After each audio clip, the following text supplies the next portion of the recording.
李修贤道歉了，又好像没道歉。首先，他在向大家道歉。事实上，他并没有伤害大家。大家需要他这份道歉吗？事件的导火索是什么？是他公开嘲讽星爷无儿无女无后，这种极具嘲讽侮辱性的言论。那他真正应该道歉的对象应该是周星驰本人，但他的道歉对当初引发争议的这番言论只字不提，刻意绕开问题的根源，回避最该正视的问题。其次，挨骂冠军也不是他，大家都知道应该是谁啊。大家可能碍于他的年事已高，也的确塑造过一些非常经典的角色，也的确是发掘了星爷，所以大家在针对他的回应都在极力保持克制，至少我没有看见任何一个公开骂他的人，至少我是没有吧。再者，根本也不存在针对他的网暴，所以他没有必要把自己放在一个受害者的位置上。网络上大部分针对他的发声，只是星爷的粉丝针对他的言论做出的合理的反驳和观点回应。大家针对的是他自己说出来的话，并非无由来的人身攻击啊！不要把大众的观点辩驳包装成自己遭受网暴围殴，别扮演受害者。最后，这个道歉我读不出发自内心的悔过和诚意，更像是电影热度即将走到尾声，如果继续背负舆论的争议，会直接影响到他后续的平台卖课呀、带货的利益现实。美其名曰是道歉，事实上是权衡利弊之后迫于现实压力的一次表演。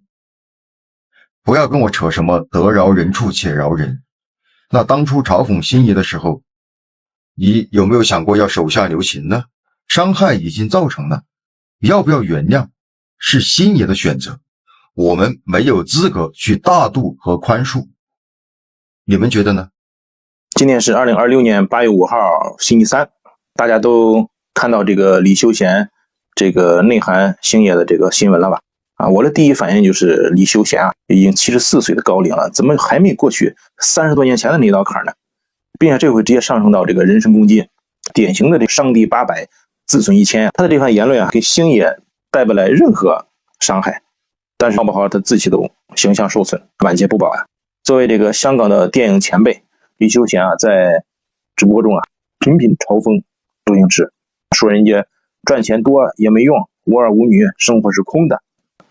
星爷老戴个口罩，他说人家是鬼鬼祟祟不敢见人，还炫耀自己开游艇驾飞机，儿孙满堂，满满的优越感呀！这番话其实典型的酸葡萄心理嘛。看到星爷的功夫女足大卖，心里不平衡了，是他发掘了人才，现在后来没有被他所用，一直走不出来。这个时候你不阴不阳的说这些话，让别人怎么看你？果然是在昨天，在这个广大网友的舆论压力下，李修贤又发视频出来道歉。他道歉也不是对星爷道歉了，是对广大网友说不该在公共场合说这些话。还说以前网上传言当年压榨周星驰怎么回事，说没有那回事，不承认。这叫欲说还休，欲盖弥彰。作为周星驰的伯乐，李修贤终究还是没有意识到百年周星驰这个称号的分量和意义。当然一切的根源还要从这个1988年，那个时候呢还在 TVB 跑龙套的这个周星驰被李修贤在电影《霹雳先锋》中大胆启用，这个确实有知遇之恩帮助这个周星驰一举拿下了金马奖最佳男配。一拿奖呢，相当于小有名气了嘛，相当于周星驰从这儿正式叩开了电影圈的大门了。原来都是跑龙套不起眼的角色，但是呢他们的蜜月期非常短，很快就产生裂痕了。就是传言是李修贤当年是以极低的价格与周星驰签了10部电影的片约，但是后来周星驰的身价不是涨了吗？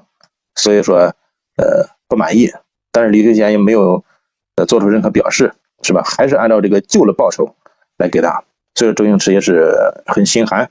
但后来李修贤又把剩余的片约转手卖给其他电影公司，这就再加上二人的这个电影理念也不合，就导致二人最后就可以决裂了。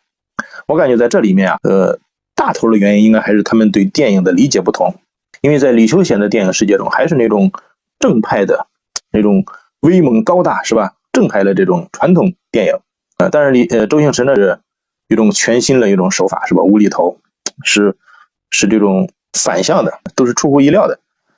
就这种对电影上的理念不同呢，让周星驰空有一身才华发挥不出来，这样在电影创作中非常压抑。他想这样演，他给李修贤想表达自己，我这样做好不好，是吧？但是李修贤不同意，感觉那样太低俗或者太怎么回事，是吧？周星驰在李修贤的这个电影框架内根本就发挥不出来他的喜剧天赋。后来还是另外一位导演叫吴思远，他是偶然发现了周星驰的这个喜剧天赋，他就租借周星驰，他借过来拍了一部电影叫《赌圣》，他就大胆放手，完全不限制周星驰的发挥。于是这个《赌圣》就一炮而红，打破了香港电影的很多记录。这李修贤一看不对，这是我的人呀，怎么一离开我如此生猛？就赶紧把周星驰给招回来，又拍了2部电影。但你招回来，你既然知道他是个天才，是吧？你就让他放手干，还是限制他。结果可想而知，这2部电影也是票房很惨淡，远远不如《赌圣》。我们都知道，星爷他是一个视电影为生命的一个奇才，他后来跟很多人分道扬镳，其实都是因为电影上的创作理念不合。所以从这个角度上，这个李修贤与周星驰注定走不到一块儿，早晚得分开。所以说，天才总是孤独的嘛。大家都看董宇辉采访周星驰，周星驰在创作电影的时候，大多的时候都有那种孤独感。当年的香港电影圈，没有谁能跟得上周星驰的脚步。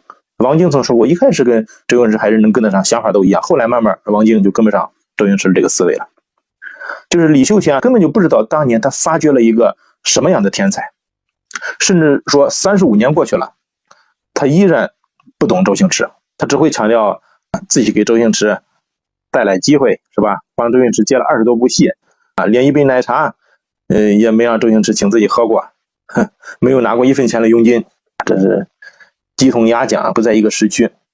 但是周星驰可是从来没有忘记李修贤的这份知遇之恩啊！在2002年这个少林足球获得金像奖最佳男主的时候，星爷第一个感谢的是已故的李小龙先生，第二个感谢的就是李修贤先生。那可是星爷生命中最重要的一个场合呀！那个时候他提到李修贤感恩，怎么能说他忘恩负义呢？如果忘恩负义，怎么会在那么重要的场合来感恩你呢？是吧？就是2人决裂以后，周星驰从来没有说过李修贤的半句坏话，这一下就高下立判了。所以说这次风波中，李修贤的这个道歉被舆论普遍评价为迫于网暴的止损式回应。